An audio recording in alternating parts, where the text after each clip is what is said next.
एक नाम की दो बहू। सुमित्रा देवी के घर का माहौल आज कुछ ज्यादा ही अजीब था। सुमित्रा की दोनों बहू में से जहां बड़ी बहू खुशी से नाच रही थी, वहां छोटी बहू अपना माथा पकड़े कुर्सी पर बैठी हुई थी। अब आप भी सोच रहे होंगे कि आखिर क्या वजह हो सकती है जिसके कारण एक बहू खुशी से नाच रही है और दूसरी बेचारी दुख में अपना सर पकड़ के रो रही है। आइए इस कहानी को हम शुरू से जानते हैं। सुमित्रा देवी के दो बेटे थे, जतीन और सुमित। बड़े बेटे के लिए दुल्हन कविता को अपने घर लाते समय सुमित्रा ने कभी सपने में भी नहीं सोचा था कि उसकी छोटी बहू भी बड़ी की हम नाम ही आएगी। कहने का मतलब यह है कि सुमित्रा की दोनों बहुओं का नाम एक ही था। छोटी बहू का नाम था कविता और बड़ी बहू का नाम था कविता। अब इन कविताओं के समंदर में सुमित्रा देवी की जिंदगी तो ऐसे गोते लगाने लगी कि वो बेचारी बिल्कुल पस्त ही हो गई। छोटे बेटे सुमित की शादी के कुछ दिन बाद, अरे इतनी गर्मी है बाहर, लग रहा है आग बरस रही है। कविता बेटा एक गिलास पानी तो लाना जरा। काफी देर इंतजार करने के बाद भी जब कोई पानी लेकर नहीं आता तो सुमित्रा देवी फिर से गरजती हुई आवाज में कहती है, अरे कान में तेल डाल रखा है क्या दोनों ने? पानी मांगा है, आवाज नहीं आ रही क्या? क्या बात हो गई मम्मी जी, अब चिल्ला क्यों रही है? अरे आदमी प्यास से मर जाएगा, उसके बाद पानी ला कर दोगी क्या तुम दोनों? अरे कविता, मम्मी जी ने पानी मांगा था, तुमने लाकर क्यों नहीं दिया? तुम्हें आवाज सुनाई नहीं दे रही है क्या? आवाज क्यों नहीं सुनाई देगी? मैं बहरी हूँ क्या? लेकिन मम्मी जी ने कहा कविता बहू पानी लेकर आ। मुझे लगा शायद आपको बुला रही होंगी, इसलिए मैं कपड़े धो रही थी तो चुपचाप अपना काम करती रही। अच्छा, बस मेरा ही नाम कविता है? तुम्हारा नाम क्या है? अनारकली? कविता ही नाम है ना तुम्हारा भी? तो ऐसा कैसे सोच लेती हो कि जब काम के लिए बुलाया जाएगा तो बस मुझे ही बुलाया जाएगा?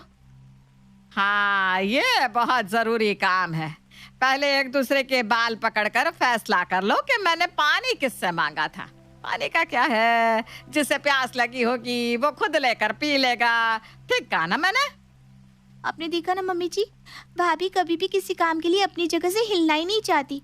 बस काम को मेरे ऊपर टालकर खुद आराम से बैठकर पूरा दिन बिस्तर तोड़ती हैं। और इस बात की गवाही तो इनका टोकरी की तरह लटकता पेट भी दे रहा है कि ये दिन भर में बस दो ही काम करती हैं, एक जी भर के खाना और दूसरा बिस्तर पर बैठकर टीवी देखना। अरे हम खाते पीते घर के हैं, इसलिए पेट निकल रहा है। मेरी सेहत से जलना ना बंद कर दो। देखो तो जल जल कर कैसे सूख के कांटा हुई जा रही हो। तुम ना बस अपनी फिक्र करो। तुम्हें देखकर यही लगता है कि जैसे तुम्हें यहाँ खाना ही नहीं मिलता। मैं समझ गई भाभी, ऐसी सोचना सिर्फ आपकी ही हो सकती है। मैं सूख कर कांटा नहीं हो रही हूँ, इसको फिटनेस कहते हैं। और इस फिटनेस के लिए मैं रोज 1 घंटा योगा करती हूँ, बैलेंस डाइट लेती हूँ। आपकी तरह नहीं कि पूरा दिन बस जंक फूड खाते रहो। एक काम बता दो, उसे करने में तो दोनों को जैसे मौत आती है और लड़ने के लिए इन दोनों के पास पूरा दिन बस टाइम ही टाइम है। बहस तो चाहे जितनी करा लो, लेकिन काम के लिए मत कहो इनसे, क्योंकि वो कहावत है ना, अंधे के आगे रोए और अपने नैना खोए। पता नहीं किस शुभ घड़ी में मैं ये हम नाम सुंदर नगीने ढूंढ कर अपने घर लाई थी। किस्मत ही फूट गई मेरी तो। बेचारी सुमित्रा देवी अपनी किस्मत को कोसती हुई रसोई में जाकर खुद पानी लेकर पी लेती है। अरे अरे रुकिए जरा, कहानी तो अभी बस शुरू हुई है, आगे आगे देखिए होता है क्या। कविता, अपना दूध लेने के बाद बाकी का दूध फ्रिज में रख देना, नहीं तो खराब हो जाएगा। अगले दिन सुबह जब सुमित्रा रसोई में पहुंची तो भगोने में फटा हुआ दूध सुमित्रा का मुंह चिढ़ा रहा था। एक नाम की दो बहू आ गई है, लेकिन मजाल है जो कोई एक भी काम की बात सुन लेती हो। पूरा दूध बेकार हो गया। मैं तो तंग आ गई हूँ इन दोनों से। अब अगर पूछूंगी कि दूध फ्रिज में क्यों नहीं रखा तो दोनों एक दूसरे के सर पर टोपी पहनाना शुरू कर देंगी। कुछ दिन बाद, बहू ये देखो, उर्मिला जीजी ने प्योर सिल्क की साड़ी भिजवाई है। कह रही थी कविता को देते ना। लाइए पापा जी, जरूर मेरे लिए ही भिजवाई होगी। क्यों? कविता तो वो मुझे कहती है, आपको तो बड़की कहती है ना। ये साड़ी मेरी है। अच्छा जी, साड़ी लेने के लिए तो दोनों कविताएं भागती हुई यहाँ आ गई। अगर अभी इन्होंने एक कप चाय पिलाने के लिए आवाज लगाई होती ना तो दोनों गूंगी बहरी बनकर एक दूसरे की तरफ देख रही होती। छोटी बहू ने आओ देखा न ताओ साड़ी लेकर जाने लगी। तभी ससुर जी ने आगे कहा, अरे पूरी बात तो सुन लो तुम दोनों। दीदी ने कहा दूसरी को ये 5,000 का लिफाफा दे देना। हम साड़ी लेने बाजार नहीं जा पाए थे। है 5,000? हाँ आप ठीक कह रही थी भाभी। ये लो, ये साड़ी आपकी है, मेरे लिए लिफाफा दिया होगा। आई बड़ी मुझे साड़ी थमाने वाली। अब तूने साड़ी उठाई है ना, तो साड़ी तू ही लेगी। लाइए पापा जी, वो 5,000 मुझे दे दीजिए। दोनों बहुओं ने ये रोज का रवैया बना लिया था। जहाँ काम की बात आती, कोई चाहे लाख कविता कविता चिल्लाए, दोनों बहू अनसुनी करके अपना काम करती रहती। और जहाँ कुछ मिलने की बात होती तो लपक कर दोनों अपनी दावेदारी दिखाने आ जाती। सास सुमित्रा दोनों बहुओं के इस रवैये से इतनी परेशान हो चुकी थी कि अब उसने उन्हें सबक सिखाने का निर्णय ले लिया था। अगले दिन, कविता बहू, देखो तो तुमसे मिलने कौन आया है। सास की बात सुनकर दोनों बहुएं बाहर आती हैं। मैडम, मैं सैंपल कलेक्ट करने के लिए आया हूँ। आपकी सासू माँ ने घर में सबके लिए रूटीन टेस्ट बुक किया है। सास के कहने पर दोनों बहू और घर के बाकी सदस्य ब्लड सैंपल दे देते हैं। अगले दिन जब ब्लड रिपोर्ट आई तो छोटी बहू के चेहरे की हवाइयां उड़ गई थी। अरे मेरी रिपोर्ट्स में तो बहुत हाई शुगर बता रहा है, हाई कोलेस्ट्रॉल, हाई बीपी। हे भगवान, ये क्या हो गया? ये कैसे हो सकता है? क्यों नहीं हो सकता भाई, ज्यादा नाटक करने वाले लोगों के साथ ऐसा ही होता है। बहुत नाटक रहता था ना तुम्हारा फिटनेस का। अब क्या हुआ? कहाँ गई सारी फिटनेस? मिठा नहीं खाऊंगी, तला हुआ नहीं खाऊंगी, हाई कैलोरी नहीं खाऊंगी। अरे खाने से ही तो जान आती है। और तुम खाती क्या हो ये घास फूस के अलावा? तभी तो बोल रही हूँ, मीठा मैं खाती नहीं। रोज सुबह 5 बजे उठकर योगा करती हूँ और जंक फूड को हाथ भी नहीं लगाती। मेरी रिपोर्ट इतनी खराब कैसे आ सकती है? इतना हाई शुगर और कोलेस्ट्रॉल। मुझे तो ये रिपोर्ट देखकर ही चक्कर आ रहे हैं। जहाँ एक तरफ छोटी बहू अपना सर पकड़कर बैठी थी, गोल मटोल बड़ी बहू फुटबॉल की तरह उछलते हुए अपनी अच्छी सेहत का जश्न मना रही थी। मम्मी जी देखा आपने, मैं ना कहती थी ये सब डाइटिंग योगा वोगा कुछ नहीं होता इससे।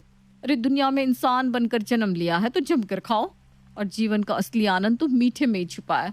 और आज अच्छी सेहत की खुशी में मैं अपने आप को 1 किलो जलेबी की दावत देने वाली हूँ।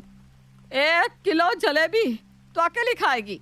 हाँ मम्मी जी, अब आपको और बाबूजी को तो मीठा खाना मनाया, और बेचारी कविता के लिए तो इस समय मीठा जहर की तरह है। इस बेचारी को तो उबला खाना ही हजम नहीं हुआ। ये जलेबी लड्डू पचाना इसके बस की बात ना है, इसलिए 1 किलो जलेबी मैं अकेले ही खाने वाली हूँ। जब से बड़ी बहू की रिपोर्ट्स आई थी, वो छोटी को नीचा दिखाने के लिए हर समय कुछ न कुछ तला भुना या मीठा खाकर उसे जलाने की कोशिश किया करती थी। देख कविता, तू चिंता मत कर, मैं रोज दिन में दोनों समय तुझे करेला खिलाऊंगी। देखना कैसे तेरा शुगर नॉर्मल से भी नीचे पहुंच जाता है। सच में करेला खाने से शुगर चला जाएगा? अरे तू बस देखती जा। सास सुमित्रा अब बिना तेल मसाले का करेला हल्के से नमक में पकाकर उसकी सब्जी बनाती और छोटी को खाने के लिए देती। छी, मैं ये नहीं खा सकती। अरे बेटा, इसे दवा समझकर खा ले, बिल्कुल ठीक हो जाएगी। छोटी बहू को ठीक करने की जिम्मेदारी सुमित्रा ने अपने कंधों पर ले ली थी। वो नाश्ते में भी उसे करेला और लौकी का जूस पीने को देती और लंच डिनर में सूखी रोटी और करेला खिलाती। इधर नॉर्मल रिपोर्ट आने के बाद से बड़ी बहू ने एक भी दिन सामान्य खाना नहीं खाया था। पूरी, कचौड़े, पराठे, पकोड़े, बस हर समय वो यही खाती दिखाई दे रही थी। 2 सप्ताह बाद, अरे छोटी बहू, ये क्या हो रहा है तुझे? अरे कोई से अस्पताल लेकर चलो। इधर सुमित्रा चक्कर खाकर गिर चुकी छोटी को लेकर हॉस्पिटल पहुंचती है। तभी सास को पता चलता है कि बड़ी बहू भी घबराहट होने के कारण परेशान है। कुछ देर में बड़ी बहू भी अस्पताल पहुंच जाती है। अस्पताल में डॉक्टर दोनों के फिर से टेस्ट कराते हैं और रिजल्ट देखकर हैरान रह जाते हैं। अरे आपकी बॉडी में तो शुगर बहुत ही कम हो गया है। वेरी लो शुगर होने की वजह से आप चकरा कर ऐसे गिर पड़ी। रुकिए, मैं अभी आपके लिए ORS मंगवाता हूँ। लेकिन अभी 15 दिन पहले तो मेरी शुगर आसमान छू रहा था। कोलेस्ट्रॉल ने मेरे दिल की धड़कन बढ़ा रखी थी और अब मेरा शुगर इतना कम हो गया कि मुझे हॉस्पिटल में एडमिट होना पड़ रहा है। मुझे आपकी रिपोर्ट देखकर ऐसा नहीं लगता कि आपको कभी भी शुगर या कोलेस्ट्रॉल हुआ होगा। अरे ब्लड प्रेशर भी बहुत लोअर साइड पर है। आप तो कुछ अच्छा खाइए पीजिए, अपनी सेहत का ख्याल रखिए। शरीर में ऐसा लगता है बिल्कुल जान ही नहीं है। मुझे चक्कर से आ रहे। अरे डॉक्टर, कोई बताएगा क्या आया है ऐसा मेरी रिपोर्ट्स में? यही कि आपने अब अगर एक भी कचौड़ी खाई तो आपका ऊपर जाने का टिकट कट जाएगा। क्या बात कर रहे हैं आप? अरे मैं तो बहुत हेल्दी हूँ, शुगर बीपी कोलेस्ट्रॉल सब एकदम सही है मेरा। सब कुछ लिमिट से बाहर है आपका। अरे किस बेवकूफ ने कह दिया कि आप एकदम हेल्दी है? आपके इस थुलथुले शरीर को देखकर अंधा भी बता सकता है कि आपने इस मोटापे में दसियों बीमारी छिपा रखी है। फिलहाल तो आपका बीपी इतना हाई है कि आपको आज हॉस्पिटल में एडमिट रहना ही पड़ेगा। आपके बीपी पर हम लोग शाम तक कड़ी निगरानी रखेंगे और दवाइयों से कंट्रोल करने की कोशिश करेंगे, लेकिन आगे से अगर आपने अपनी सेहत का ख्याल नहीं रखा ना तो फिर भगवान ही आपका मालिक है। दोनों बहुओं को समझ में नहीं आ रहा था कि आखिर उनके साथ हुआ क्या, ये सब क्या गोलमाल है। तभी सास सुमित्रा हंसते हुए वहां आती है। अरे नाम तो तुम दोनों का कविता ही है ना, तो क्या फर्क पड़ता है किसने कौन सी रिपोर्ट पढ़ी? क्या हुआ, नहीं समझे अब तक? मैंने ही तुम दोनों की रिपोर्ट्स एक्सचेंज कर दी थी ताकि तुम दोनों को सबक मिल सके कि नाम एक होने से काम या जिंदगी भी एक सी नहीं हो जाती। तुम दोनों की अलग अलग जिंदगी है, ना तुम छोटी की जिंदगी जी सकती हो और ना छोटी तुम्हारी।